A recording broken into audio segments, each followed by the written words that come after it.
ஒரு நாட்டில் மக்கள் போற்றும் வகையில் ஒரு சிறந்த அரசர் ஆட்சி செய்து வந்தார்.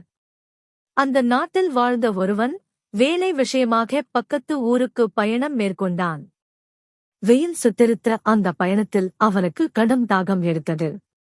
எங்கும் தண்ணீர் கிடைக்காமல் தவித்தபோது வழியில் ஒரு சிறிய நீரூற்றைக் கண்டான். அந்த ஊற்று நீர் தேனைப் போல மிக இனிமையாக இருந்தது. தாகம் தீரக் குடித்தவனுக்கு ஒரு எண்ணம் தோன்றியது.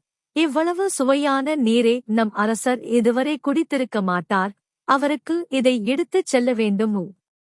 அவன் தன் கைவசமிருந்த ஒரு குடுவையில் அந்த நீரை நிரப்பிக் கொண்டு தனது வேலையை முடித்துவிட்டு அரண்மனைக்குச் சென்றான். அரசரிடம் அந்த நீரை நீட்டி அதன் சுவையைப் பற்றி பெருமையாகக் கூறினான். அரசர் அந்த நீரை ஒரு வாய் குடித்தார். உடனே புன்னகைத்து அந்த மனிதனை வெகுவாக பாராட்டி அவனுக்கு பல பரிசுப் பொருட்களை வழங்கி கௌரவித்தார். அந்த மனிதன் சென்ற பிறகு அங்கிருந்த ராணிக்கு கோபம் வந்தது.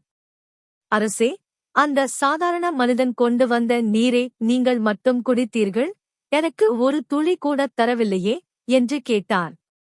அரசர் மீதமிருந்த நீரை ராணியிடம் கொடுத்தார். ஆனால் அந்த நீரை வாயில் வைத்த அடுத்த நொடியே ராணி அதைத் துப்பினார். அந்த நீர் மிகவும் கசப்பாகவும் துர்நாற்றத்துடனும் இருந்தது. இவ்வளவு மோசமான நீரைக் கொண்டு வந்தவனுக்கா இத்தனை பரிசுகள் கொடுத்தீர்கள் என ராணி ஆச்சரியப்பட்டார்.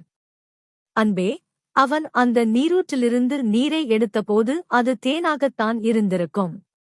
ஆனால் அவன் தன் வேலையை முடித்துவிட்டு பல நாட்கள் பயணத்திற்குப் பிறகு இங்கே வருவதற்குள் பழைய குடுவையில் இருந்த அந்த நீர் கெட்டுப் போய்விட்டது. அரசர் தொடர்ந்தார். அவன் என் மீது கொண்ட அன்பினால்தான் அந்த தண்ணீரைக் கொண்டு வந்தான். நான் தண்ணீரின் சுவையைப் பார்க்கவில்லை, அவனது அன்பைப் பார்த்தேன். அவன் முன்னால் நான் அந்த தண்ணீரை துப்பியிருந்தால் அவனது தூய்மையான அன்பு காயப்பட்டிருக்கும். அவன் மனம் வருந்தக் கூடாது என்பதற்காகவே நான் அதை ரசித்துக் குடித்தேன் என்று விளக்கம் அளித்தார். ஒரு பொருள் எவ்வளவு மதிப்புமிக்கது என்பதை விட அதை ஒருவர் எந்த எண்ணத்தோடு கொடுக்கிறார்கள் என்பதை